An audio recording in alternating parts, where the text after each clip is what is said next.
Good morning, Tampa Bay and around the world. I'm so happy to see you today. Our topic for today is one that is a little contentious sometimes. Anyway, we're talking about today, should you work for free? It is an age-old debate. And although there's no real single answer to that question, we'll talk about the pros and cons of working for free during today's show. Now, I'm Denise O'Berry, and I help small business owners and solo professionals do the right things to grow their business and improve their cash flow. If you're joining me live here today, welcome, welcome. If you're joining me on the recording, then welcome to you also. Please make sure if you're joining live to go ahead and kick in the comments where you're joining me from and let me know if you can hear me okay. All right, so let's move forward. Like I said, today we're going to talk about should you work for free. Now, the internet has opened up a whole new world of things that you can do for free. So I want to just let you know where I'm going to narrow this show down to today. I'm not talking about the free that you do that's actually classified as marketing, because there's a lot of free stuff that we do that really does fall into the marketing bucket. And we want to do that on a separate show because it's such a big topic all by itself. What I want to talk to you about today is the type of free that you're requested to do by clients or prospects. That's normally classified as work you do on spec or work that you do for exposure. Love that one, doing it for exposure. Now, both of those types of free work are what I call hope work. You do the work and you hope for payment. That's not a good way to run a business. So you want to make sure and be smart about it when you do work for free. And today I'm going to talk about a couple of examples. I'm going to give you 3 questions to ask yourself when you're trying to decide, geez, should I do this work for free or should I not? So first of all, let's talk about a couple of different situations. I have tons of them from over the years. I've been in business since 1996, so I've had lots of opportunities for people to ask me to work for free. But I'll just share 2 specific situations today. And if you have a situation where you have a question about it, please go ahead and leave it in the comments and I'll get to it during the show.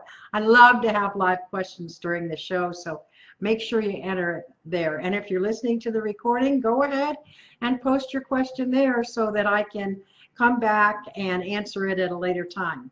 So here's the first situation. I was participating in a forum discussion of small business owners and solo professionals recently.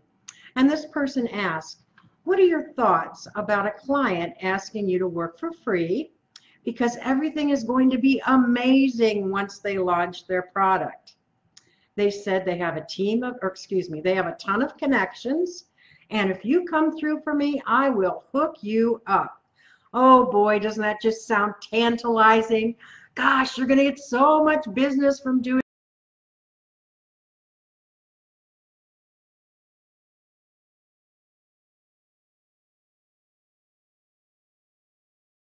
this person. If someone wants you to do work for free with the promise of connections, now, isn't that a little bit pie in the sky? Our hearts get really excited and we go, oh my gosh, work, work, work. But it's not work. It's hope. It's not even a promise because you don't have anything in writing. It's just free work you're going to do for somebody for maybe some payback in the future, at some future time. And what the heck does that mean? They have a ton of connections and they'll come through for you and hook you up? What does hooking you up mean? So what happens in these type of situations when people approach us like this is our hearts take over instead of our head taking over. So logic just kind of goes out the window and we go, oh yes, of course we'll do this. You know, I can just see the dollar signs coming in my business now, when the reality is typically not the case. So that's one scenario. And I told this person, I said, you have to make your own decision. But promises like that just typically don't come through. It's like those promises of exposure, because that's what this person is promising her. Exposure. Well, sorry, but exposure does not pay the mortgage.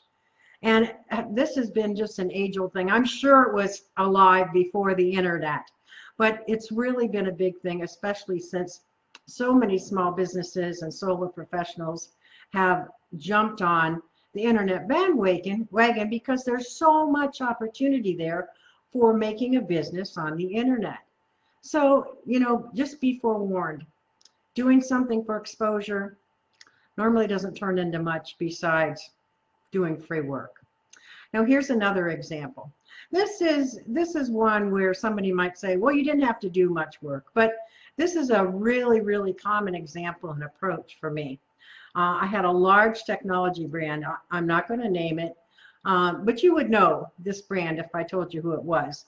And they contacted me and said, we want to work together. Okay, all right, so we want to work together. Now, I've worked with a lot of brands.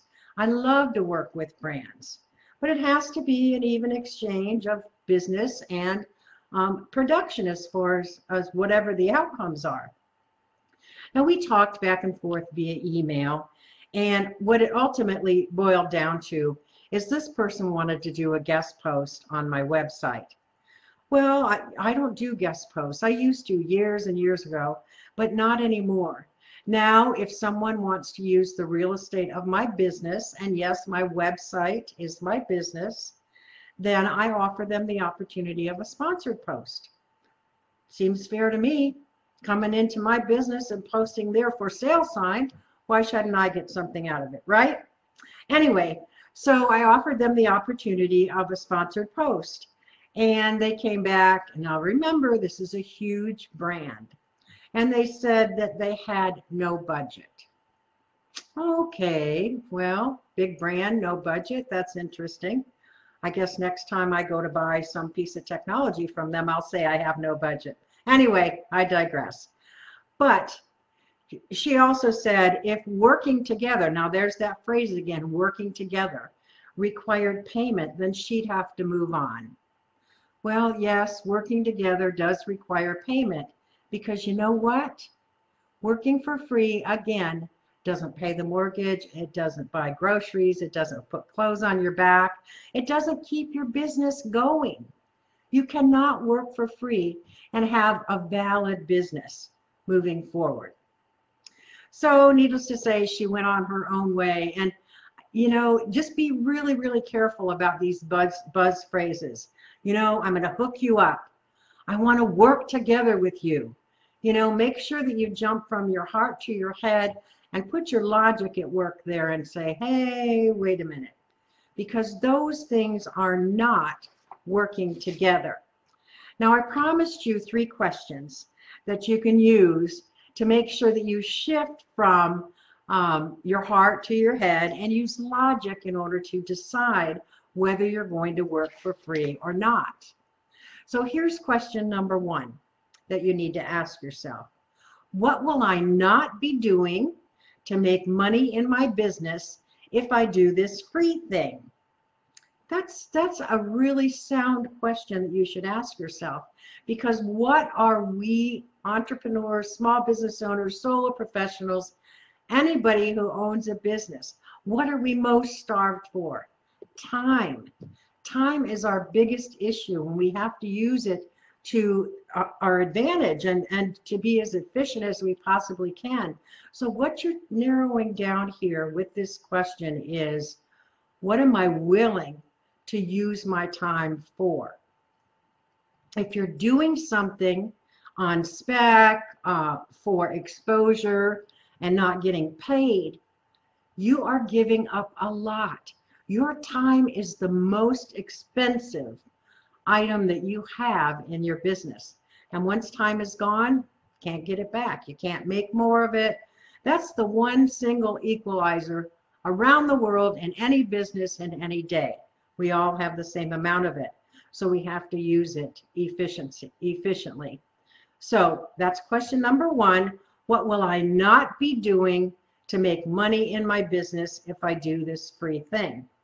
And if you go through that question and make the decision that, yeah, it's worth it for me to not be doing the thing that would make me money, to do that free thing, then you can go ahead and do it. Totally up to you. So here's question number 2.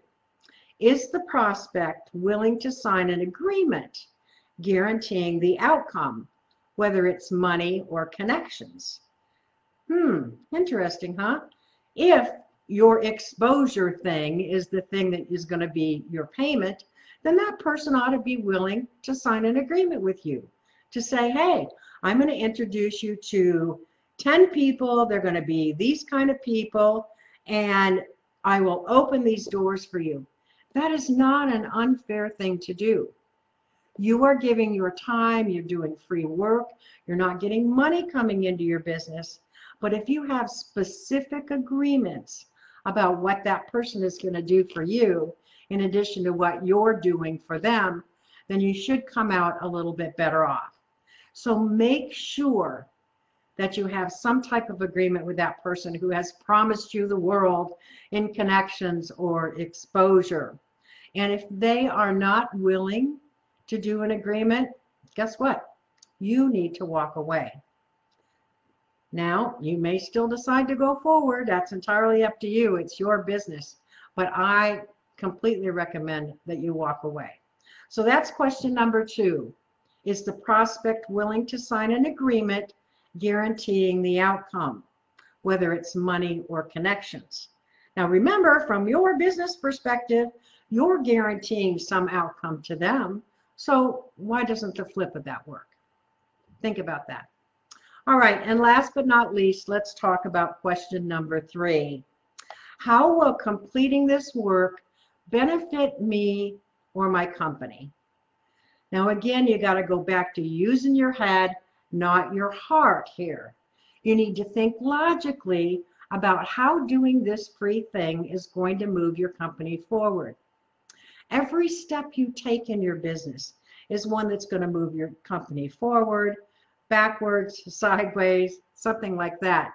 The direction you want to go is you want to make sure that you're moving forward.